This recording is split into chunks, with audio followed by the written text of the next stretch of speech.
cerraremos este congreso con una última presentación de lujo. Vamos a recibir a Alejandra de los Santos, psicóloga clínica y directora del Centro TERA en Santo Domingo, República Dominicana. Desde su organización brindan servicios de terapia ocupacional, psicología y evaluación a niños y adultos con condiciones del neurodesarrollo y buscan eliminar barreras en el acceso al conocimiento y las buenas prácticas en autismo. Desde el 2022, Alejandra coordina Ecoautismo RD, un programa de capacitación gratuita para profesionales dominicanos que trabajan en contextos escolares y cuyo foco es brindar herramientas para la detección temprana y el abordaje del autismo en las aulas. Sobre ese tema nos va a hablar hoy y más precisamente sobre las barreras que se enfrentan para lograr procesos de inclusión. Es un placer darles la bienvenida a Alejandra de los Santos.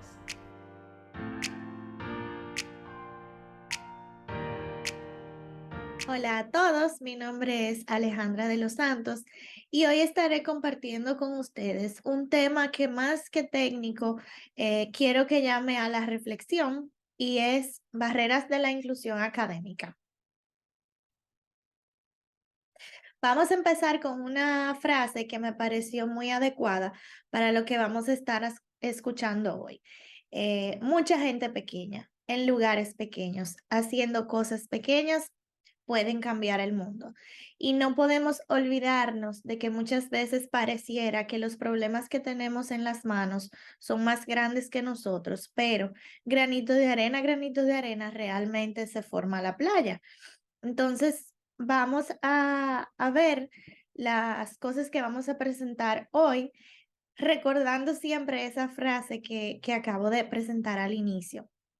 En esta presentación vamos a ver conceptos generales, barreras a la inclusión en el aula, cómo vamos a eliminar esas barreras y reflexiones.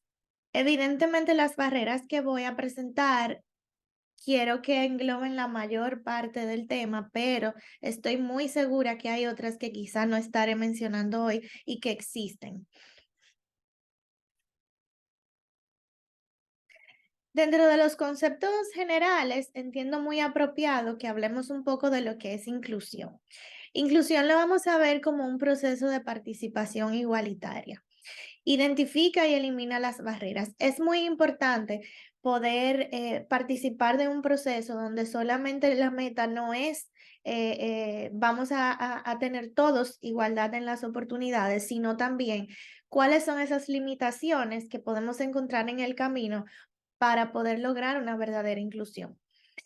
Busca la presencia, la participación y el éxito del alumno dentro de la escuela. Y traigo a colación el tema de escuela porque en eso nos vamos a centrar. Buscar la presencia, la participación y el éxito del alumno se trata simplemente de que hagamos valer su derecho de participar dentro de todo el proceso de educación y aprendizaje que involucra ir a la escuela. No podemos olvidar que un proceso de inclusión es tener las mismas oportunidades y recursos. Es verdad que el contexto va a definir muchas cosas, pero esa es la meta. Al final, lo que tenemos que pensar es educación para todos. Y nosotros que estamos dentro de, por lo menos en mi caso, que estamos dentro de la parte de Latinoamérica, muchas veces vemos vulnerado la participación de los pequeños en el proceso de la escuela por distintas razones. Muchas de esas las vamos a ver hoy en la presentación y estoy segura que pueden haber otras más que no voy a mencionar. Importante también aquí que entendamos la diferencia entre la deficiencia y la discapacidad. Si vemos que la deficiencia es la pérdida o alteración de una estructura o función psicológica, fisiológica o anatómica, temporal o permanente, podemos pensar quizás que una persona que tiene miopía, pues tiene una deficiencia visual. Pero ¿qué pasa? Que la discapacidad va a ser un fenómeno mucho más complejo que refleja la interacción entre las características del ser humano y la sociedad en la que vive. Entonces, si yo tengo miopía y dentro de mis oportunidades yo puedo tener unos lentes correctivos, probablemente yo no voy a tener una discapacidad porque yo pude encontrar ese recurso o esa herramienta que me permite seguir funcionando de manera adecuada. Ahora, si yo tengo miopía y yo no tengo la oportunidad de tener unos lentes correctivos, entonces es casi seguro que voy a tener la discapacidad visual. Sabemos que una persona con una miopía significativa no puede ver de lejos, entonces quizá no tenga acceso a poder conducir un carro, quizá no pueda tener acceso a poder ir al cine a ver una película. Entonces, definitivamente, por una dificultad en mi organismo, estaré perdiendo la oportunidad de participar en muchísimas actividades dentro de la sociedad o del contexto donde me voy a mover. Entonces, partiendo de esta diferencia, es súper importante reconocer cuándo la persona o identificar cuáles son esas características de la persona para, dentro de todos los recursos que podamos proveer, dar oportunidades. Entonces, las barreras de aprendizaje y de participación van a ser todas esas dificultades que puede experimentar cualquier estudiante. Surgen de la interacción entre los estudiantes y sus contextos. Y van a escuchar que voy a repetir mucho la palabra contexto, porque eso va a definir de dónde vienen ciertas dificultades, de dónde vienen ciertas oportunidades, cuál es mi red de apoyo, cuál es mi historia de vida, cuál es ese inicio en la familia y cuál es mi realidad actual. Todo lo que me rodea va a definir cuáles son las oportunidades y las limitaciones que me voy a encontrar en el camino. Entonces, hablando de contexto, vamos a ver que podemos estar contexto sociocultural, familiar, escolar e individual. Entonces, el sociocultural es todo lo que rodea al individuo en cuanto a su situación económica, entorno social, familia, referentes lingüísticos, acceso a servicios, todo lo que tiene que ver con esa parte de la cultura donde me muevo, de mis oportunidades a nivel económico, de trabajo, de mi historia de vida en función de la parte de la economía como familia, y ahí entramos a la parte de la familia. En el contexto familiar, súper importante aquí, cuál es la estructura de la familia, cómo funciona esa familia, cuál es la dinámica, papá, mamá están juntos, papá, mamá no están juntos, pero tienen muchísimas dificultades en la relación, cómo crían a sus hijos, cuáles son esas historias que van trayendo de generación en generación y que afectan el proceso de crianza. ¿Cómo se establecen las normas en la casa? ¿Cómo se establecen los límites? ¿Cómo se manejan los reforzadores? Esos valores, todo lo que tiene que ver con la familia en el contexto familiar definitivamente afecta directamente a la persona. Entonces, en el contexto escolar vamos a ver todo el escenario educativo en la parte formal, en donde entra el individuo con su propuesta curricular. Y esto a nivel de barreras, vamos a ver más adelante, que sí va a ser súper importante, porque muchas veces entendemos que el currículo es el que está y debemos adaptarnos a ese cuando probablemente sea al revés. Y el contexto individual es el individuo en sí, sus características cognitivas, afectivas, social, comunicación, habilidades en el desarrollo general, cuáles son esas características físicas que puede tener esta persona, los intereses, las necesidades de apoyo o no, la historia de aprendizaje, todo lo que tiene que ver con el individuo. Por lo tanto, en el contexto de aprendizaje, muy importante aquí, el ser humano va a aprender y se va a desarrollar desde una mirada integral en diversos contextos. Si nosotros no somos capaces de visualizar a ese ser humano de manera integral, entonces estaremos dejando de lado y estaremos descuidando partes súper importantes para el tema del aprendizaje.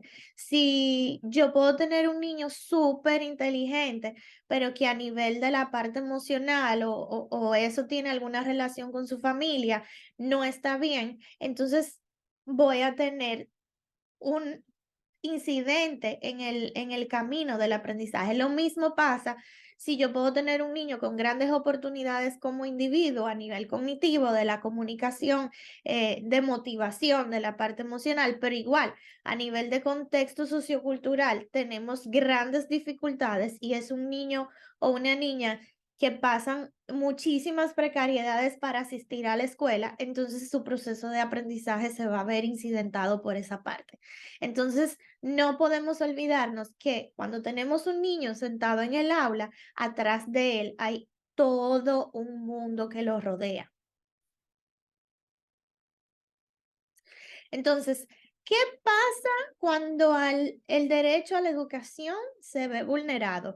Y aquí quizá para muchos de los que están hoy compartiendo conmigo, les parezca un poquito familiar todas estas dificultades, sobre todo si viven en un país de Latinoamérica. Estamos partiendo que el derecho a asistir a perdón, que asistir a la escuela es un derecho, pero muchas veces este derecho se ve vulnerado por muchísimas razones.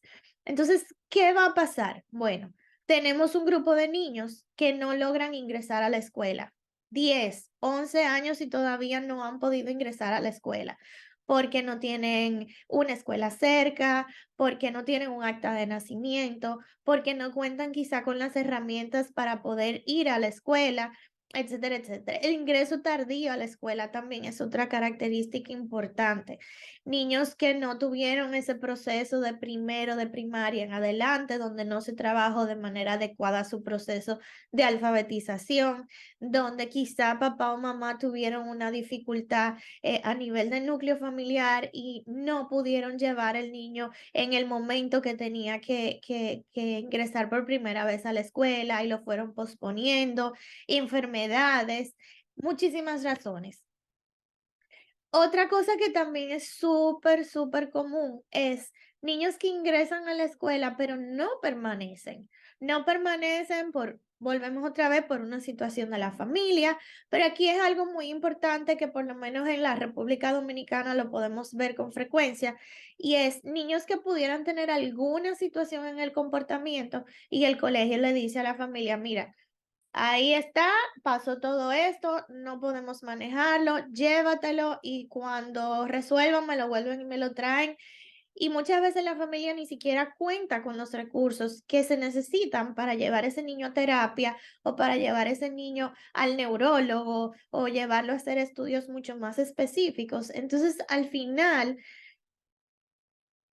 empezaron un proceso académico que se vio interrumpido y no sabemos cuándo lo van a poder continuar.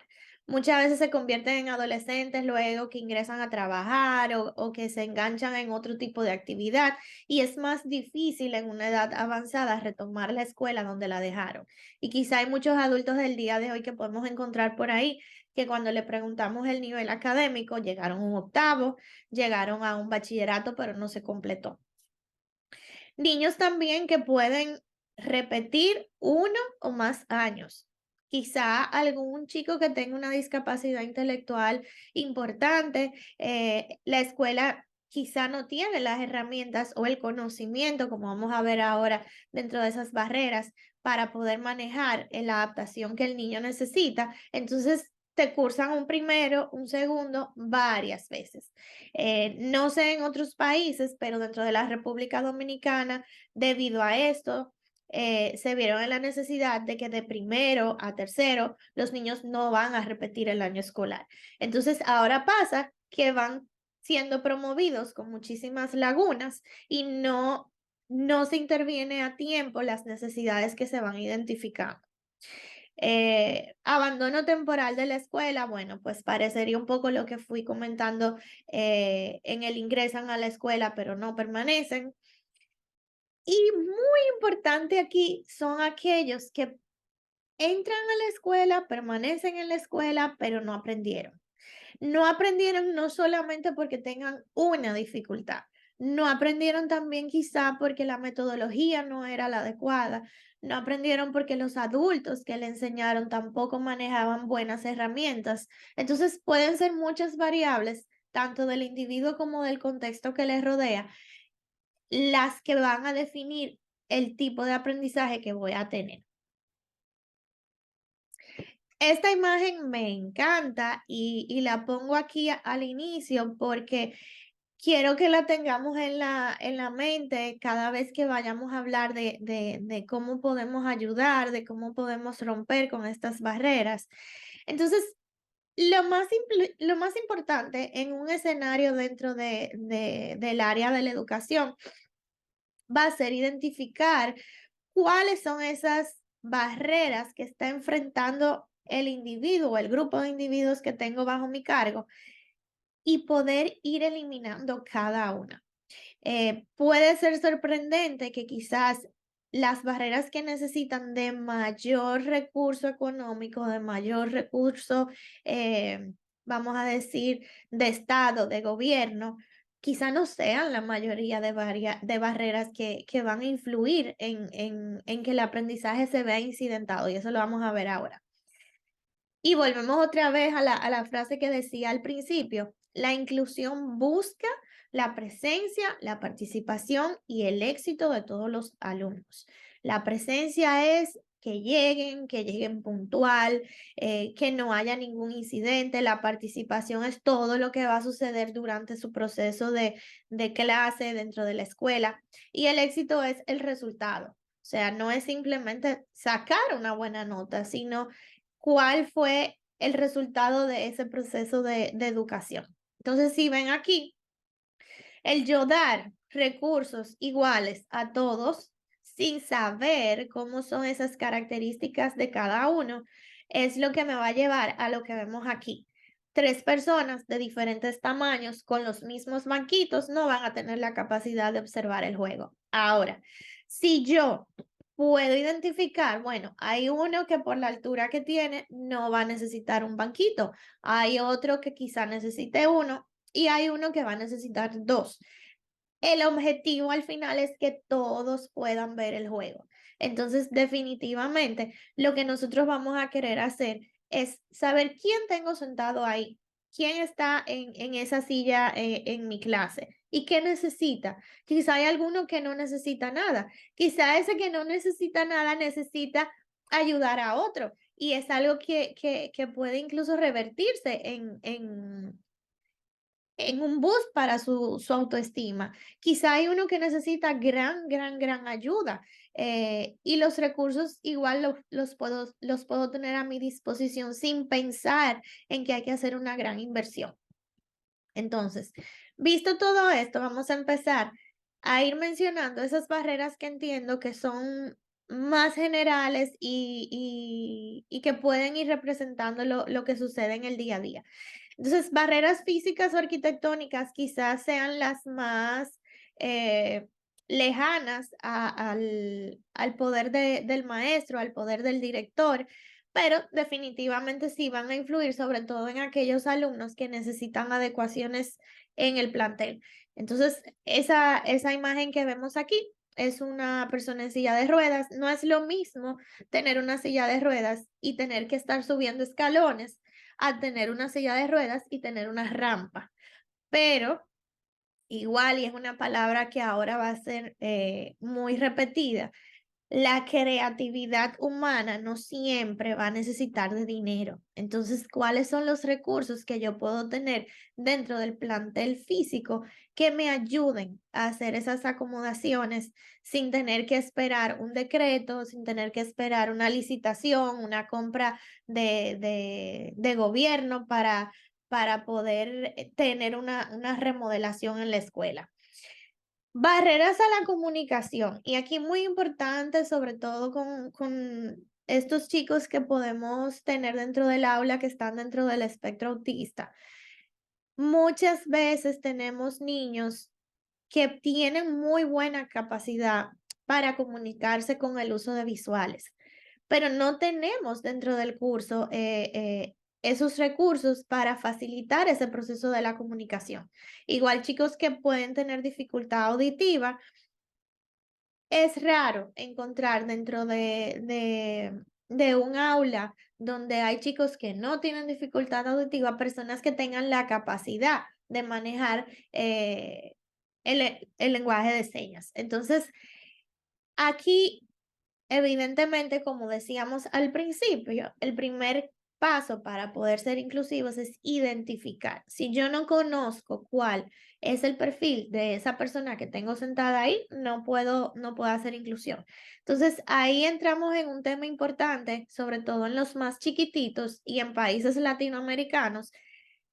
La mayoría de nuestros niños cuando nacen no se le hace una prueba de audición, por ejemplo. Entonces, muchas veces es el maestro que da la voz de alerta de que el niño no me responde, el niño no sigue instrucciones, el niño no está aprendiendo, el niño no está hablando. Y pasa que no necesariamente estemos hablando de un tema de desarrollo, o sea, de desarrollo como el trastorno del espectro autista. Puede pasar que tengamos una dificultad anatómica que impida que podamos escuchar. Entonces, aquí es donde también tenemos que ir viendo leyes que vayan de la mano con el proceso de embarazo, de parto, de nacimiento, donde quizá la mayoría de nuestros niños estén muy estudiados a la hora ya de tener que ir al colegio. Sí hay muchos colegios que empiezan a exigir prueba de audición, prueba visual, o sea, la visita al oftalmólogo antes de poder inscribir el niño en la escuela. Y creo que es de mucho beneficio porque va a dar información que nos va a ayudar a nosotros a ver qué tenemos que hacer con este chico. Entonces, las barreras a la comunicación, pues muchas veces pueden estar dentro del manejo del profesor y sin gran inversión el poder eliminarlas. Algo que me gustó mucho poder traer aquí a la discusión son esas barreras a la toma de decisiones. Ahorita cuando hablaba de niños que pueden estar en la escuela y que presenten grandes dificultades a nivel del comportamiento y que la escuela decida que no lo van a tener más dentro del plantel porque dificultan mucho el proceso de aprendizaje para otros, quizá sería bueno ahí parar un poco y tener más información. Creo que algo que funciona muy bien para manejar las barreras a la toma de decisiones es la información diagnóstica. Muchas veces tenemos un niño que se porta mal, pero quizá nunca ha sido evaluado en psicología, en neurología, o su pediatra definitivamente tampoco ha podido orientar a la familia de qué tiene que hacer. Entonces, antes de renunciar a la posibilidad de ayudar a este niño, quizá un primer paso sería tener la información diagnóstica. ¿Qué puede estar pasando en ese niño? Puede ser una alergia, puede ser un tema gástrico, puede ser un tema de conducta importante, puede ser un tema de familia, puede ser una muerte de alguien cercano, pueden ser muchísimas las razones de por qué este niño ha empezado a comportarse de esa forma. Eh, y definitivamente conocer el perfil funcional me va a ayudar a mí a determinar qué actividades y qué material voy a trabajar con este niño. A veces entregar un material a la población, vamos a decir, completa, y ver que hay algunos que repetidas veces no tienen la capacidad de llevarlo a cabo como debería ser o como la media lo establece, más que pensar que no pueden, quizás yo revisar qué perfil tiene este niño, qué puedo yo adaptar del material que estoy entregando para que puedan lograr esa meta. Hay muchas veces que la dificultad no es cognitiva, que la dificultad es de otro tipo. Entonces, quizá ahí es donde vienen acomodaciones como dar un examen solo, sin todo el grupo, sin el tema de la ansiedad que me produce, los distractores, el tiempo limitado para poder hacer ese examen. Pero si yo no conozco al niño, yo no puedo tomar esas decisiones. Entonces, yo creo que también aquí un primer paso es cada niño que tengo sentado ahí, es cada niño que tengo que saber cómo está funcionando, cuáles son sus fortalezas. Muchas veces se centran únicamente en las limitaciones. Que el niño no sigue instrucciones. Sí, pero por ejemplo, la fortaleza pudiera ser que el niño dibuja preciosísimo. Entonces yo pudiera empezar a trabajar el seguimiento de instrucciones a través de esa fortaleza que el niño tiene. Entonces, creo que es una gran ventaja poder saber cuál es ese perfil, cuál es ese diagnóstico que puedo tener ahí detrás antes de yo tomar decisiones que no fueron pensadas.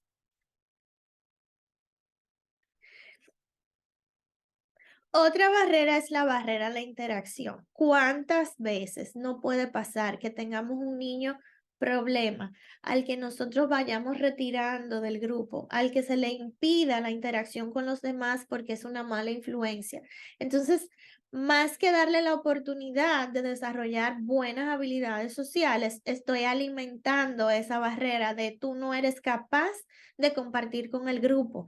Entonces, es muy importante ver ahí como adulto qué facilitador estoy siendo para esa relación social o qué barrera también estoy siendo. Igual, la infraestructura, igual, identificar otros niños que también pueden ser barreras para esa interacción. Grupos muy selectos que molestan a los demás, toda esa dinámica que se puede dar dentro del curso pueden ser barreras para la interacción adecuada. Otra muy importante es la barrera actitudinal. ¿Qué sensibilidad tiene el maestro frente a niños con alguna situación? ¿Qué sensibilidad tiene el maestro frente a la discapacidad? ¿Qué sensibilidad tiene el maestro frente a la raza, al género? Pueden ser muchísimas las razones de, de exclusión, porque este niño tiene tal situación cultural o tiene tal situación familiar, pues entonces no, mejor ahí yo no me meto, yo lo dejo solo y lo vamos excluyendo y apartando de alguna manera. Entonces, yo creo que la actitud, que la sensibilidad que se puede ir desarrollando, la percepción, la forma en la que se percibe todo el tema de la discapacidad, puede ser una fortaleza o puede ser una barrera. Pero igual entiendo que la ignorancia es parte importante de actitudes no muy positivas. Generalmente, cuando encontramos maestros que no son muy sensibles frente a una situación de discapacidad, igual podemos ver que son maestros que les falta conocimiento. Entonces, la ignorancia genera miedo y el miedo genera una posición fría, una posición de no involucrarme. O sea que fiel creyente de que mientras más información podamos dar a nuestros profesores, a nuestros maestros, pues mejor va a ser la experiencia dentro de la escuela.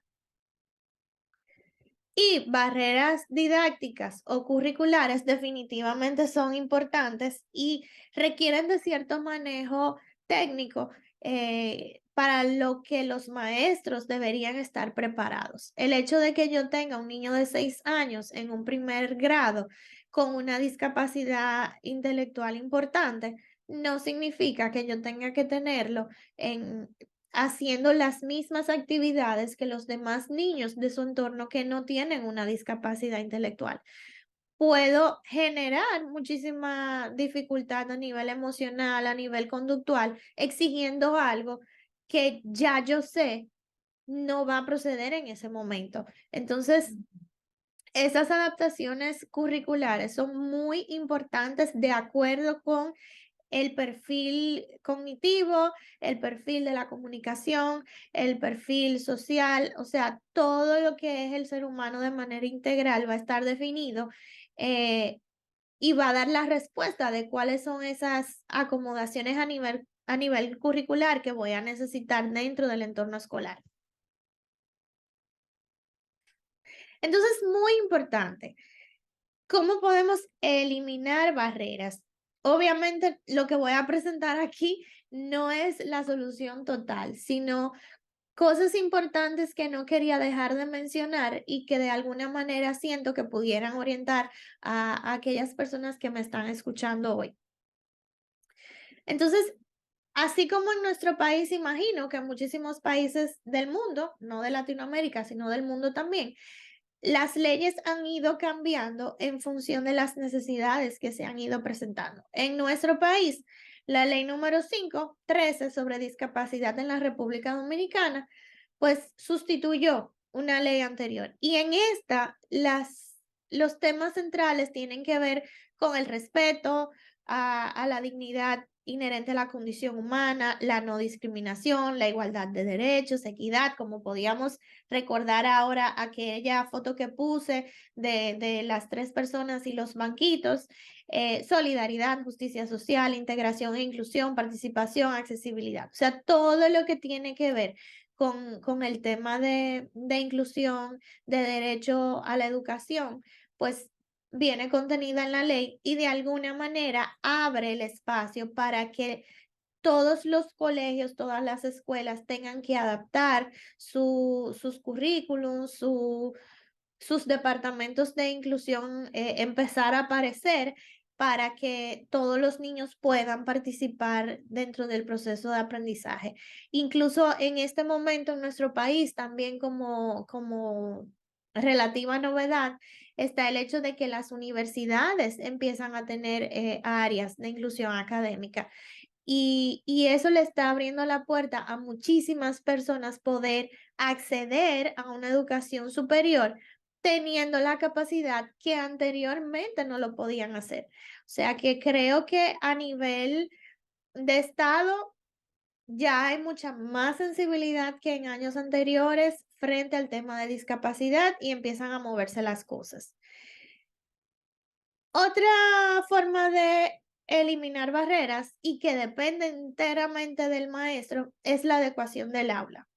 Si yo tengo niños dentro de mi grupo que tienen diferencias en cuanto a la forma en la que se comunican, la capacidad de enfoque, cómo manejan su comportamiento, cómo manejan sus emociones, pues ya yo tengo la idea de cómo ser lo suficientemente creativo para que el curso, de alguna forma, el aula, se convierta en un espacio apto para todos. Entonces, aquí entra la parte de que los profesores tienen que estar también lo suficientemente motivados para utilizar su creatividad, para utilizar su tiempo, para utilizar sus recursos y preparar ese ambiente donde vamos a tener niños de todos los colores.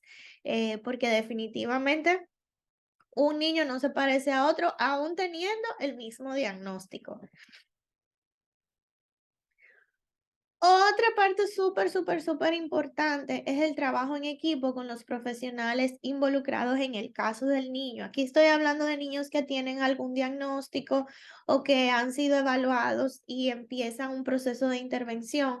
Si el maestro no se involucra como una parte importante de este proceso, pues definitivamente no hay ese trabajo, no va a haber ese resultado. Entonces pasa muchas veces que en casa y en otros ambientes el niño empieza a cambiar, el niño empieza a tener otra actitud y el maestro sigue quejándose, quejándose y quejándose de cuál es esa situación. Igualmente pasa que el maestro está en toda la disposición de colaborar con el proceso y es el profesional que no se involucra en trabajar junto a los profesores. Es verdad que muchas veces encontramos ambientes donde los profesores no manejan mucha información de las cosas que tienen que ir haciendo, pero ese es el trabajo del profesional, poder enseñar, poder decirle al profesor, mira, muy buen manejo de quizá del material curricular, pero hay muchas oportunidades de mejora en la forma en la que tú estás trabajando la conducta del niño. Entonces, estas son las herramientas que te pueden servir para que esa conducta no se convierta en un problema dentro del proceso de aprendizaje. O sea que es un tema de doble vía, es un tema de estar abiertos, de quizás ser lo suficientemente humilde para decir, no me lo sé todo, aunque tengo 50 años dando clase, no significa que me hayan tocado todos los tipos de niños y ya yo sé cómo manejarlos a todos. Creo que hay características de la personalidad que también, como decía anteriormente, son barreras y que también tengo que aprender a trabajarlas para poder acceder a pasos y cambios que son necesarios dentro de este proceso. Y aquí viene algo súper importante, todo es importante, sé que todo lo estoy diciendo súper, bueno, esto también es importante, hacer a la familia parte del proceso de aprendizaje. Y aquí casi siempre sucede que la familia se desentiende. Muchas personas entienden que porque el niño va al colegio, ya lo entregué al colegio y ya el colegio tiene que resolver. Y no, lo que pasa en casa va a ir al colegio y lo que pasa en el colegio va a ir a la casa. Entonces, si no hay una comunicación estrecha, si no hay una comunicación abierta entre la familia y los profesores, vamos a tener una barrera aquí. Muchas veces los padres entienden que el profesor se la cogió con mi hijo, que el profesor, cuando decimos que se la cogió con el niño, es que está enfocado en que el niño es el problema, que todos los días me da una queja, que solamente me dice lo malo de mi hijo. Bueno, pero también como familia tengo que tener la apertura para escuchar al profesor. Quizá esta persona tiene 30 niños en el día y quizá el mío está, hay días que se puede comportar de manera, vamos a decir, no muy tranquilo y definitivamente el profesor es un ser humano. Igual tenemos profesores que no dan ninguna retroalimentación, que no le dicen a la familia, sabes que tu hijo hoy hizo todo súper bien, sería bueno que lo recompensen en la casa, que le digan lo orgulloso que ustedes están. Y eso da continuidad al proceso de aprendizaje, eso da continuidad a la motivación que siente el niño para poder ir a la escuela. Acuérdense ahorita cuando hablábamos de inclusión, que tiene que ver con la presencia del niño dentro de la escuela. Si no hay motivación, no quiero ir. Voy enojado, me voy durmiendo, me voy y no quiero hacer nada. Entonces, algo tan sencillo como sentirte motivado al día siguiente para ir a la escuela, empieza así. Empieza con que mi mamá y mi maestra tienen una buena comunicación y esos logros que yo tengo en el colegio se reflejan en mi casa y viceversa.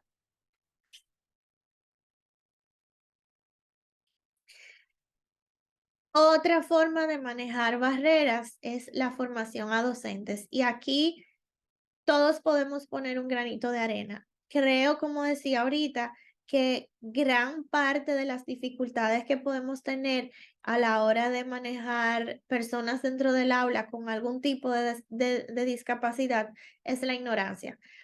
Esta foto que pongo aquí de Autismo RD la traigo a colación porque precisamente formo parte de ese equipo tan bonito que se ha hecho aquí en la República Dominicana para replicar el programa de ECO. Y ese primer ECO que nosotros trabajamos tiene que ver con el conocimiento que manejan los maestros de niveles iniciales sobre el trastorno del espectro autista. La experiencia sí fue súper bonita. Nos presentaron casos muy interesantes y nos dimos cuenta que estábamos llenando un vacío, que muchas personas asistían a las sesiones de eco con la sed de saber cómo se ve el autismo en el aula. ¿Qué hago cuando sospecho que un niño tiene autismo? ¿Cómo puedo tener una comunicación efectiva con la familia para que puedan buscar ayuda? ¿Qué hago cuando el niño ya encontró esa ayuda y empezamos a trabajar dentro del aula? Tengo apoyo, me pasa algo con ese niño en el aula, puedo recurrir a profesionales. Entonces, definitivamente modelos como ECO, que no tienen costo, que no tienen más que la necesidad de tener un dispositivo electrónico conectado a internet para asistir a las sesiones, creo que son esas cosas las que van llegando. Definitivamente maestros que no manejan información son maestros que tienen ansiedad, que tienen miedo y ese miedo es el rechazo. O sea, tengo un niño con síndrome de Down en mi aula, yo no sé lo que eso significa, pues tú sabes que mejor llévatelo de aquí porque aquí no va a aprender, yo no sé trabajar con eso. Y son muchas frases duras que la familia tiene que escuchar y como muchas veces le digo a esas familias, también hay que ponerse en la posición. Yo quiero forzar tanto a que el niño permanezca en esa escuela que ya me dijo que no sabe trabajar con él, o yo prefiero que vaya a un sitio donde sí me lo van a aceptar, pero también saben trabajar con él. Entonces, lamentablemente todavía no hemos llegado al punto, por lo menos aquí en la República Dominicana, donde podemos decir todos los maestros de las escuelas tienen una gran formación en discapacidad y vamos a fluir fácil. No sería el caso. Todavía hay mucha ignorancia en ese sentido. En diagnósticos, vamos a decir, relativamente nuevos como el trastorno del espectro autista, muchísima más limitación, pero igual están apareciendo proyectos como el de ECO, donde podemos ver que el conocimiento empieza a llegar a las personas que no tienen recursos para ir a buscarlo en otro sitio.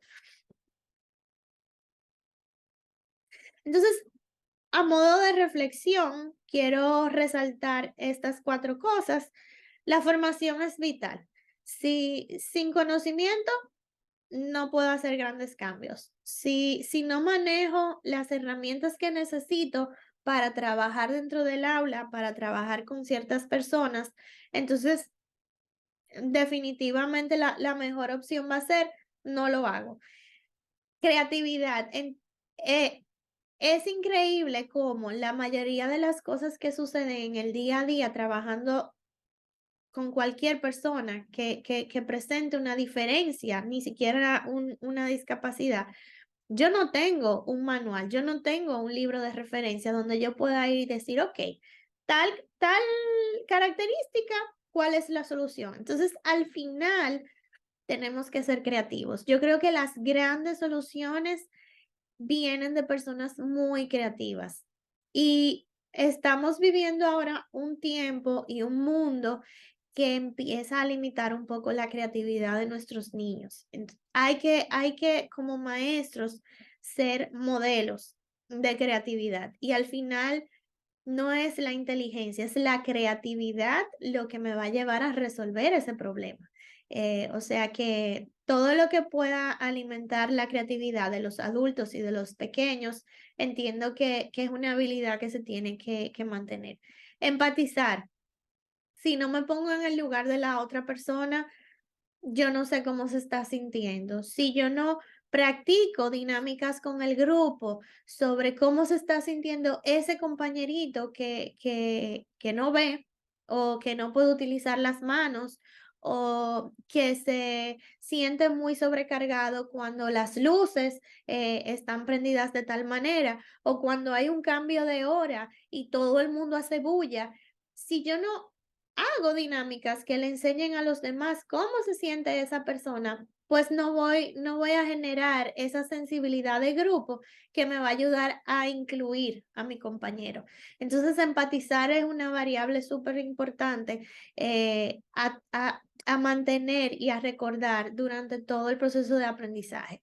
Y familia y escuela definitivamente no pueden separarse. Si yo no tengo un buen equipo de familia trabajando con la escuela y viceversa, no vamos a tener resultados bonitos.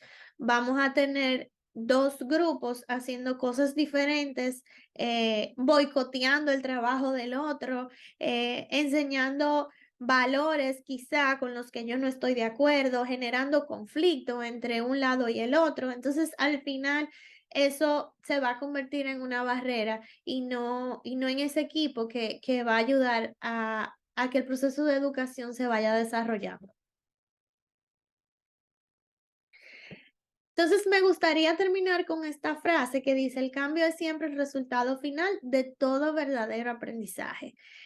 Cuando vemos que las personas cambian, cuando vemos que las personas empiezan de una manera y terminan de otra, realmente aprendieron algo en ese viaje. Entonces, esto no es mirando solamente a los estudiantes, esto es mirando a los padres, a los profesores, a los profesionales de la salud, a todos los que se ven involucrados en el proceso de aprendizaje de un pequeño o de un adolescente o de un adulto. Si no hay un cambio en todo ese trabajo que se está generando, no hubo aprendizaje. Creo que es una frase muy bonita, es una frase también que nos ayuda a mantener en la cabeza y en nuestros ojitos ahí cuáles son las metas que queremos alcanzar. Muchas gracias a todos. Espero que todo lo que he conversado durante el día de hoy pues le pueda servir a la mayoría para llegar a casa, para llegar al colegio, para llegar a la oficina y decir, ¿qué estoy haciendo yo para eliminar barreras? ¿Cuáles son las barreras que yo estoy ocasionando? Y recordar, sobre todo, ser humildes, ser creativos y trabajar en equipo. Si podemos hacer todo de esa forma, yo estoy segura que vamos a tener lindos resultados dentro de la escuela, dentro de la casa y dentro de la práctica profesional. Gracias a todos.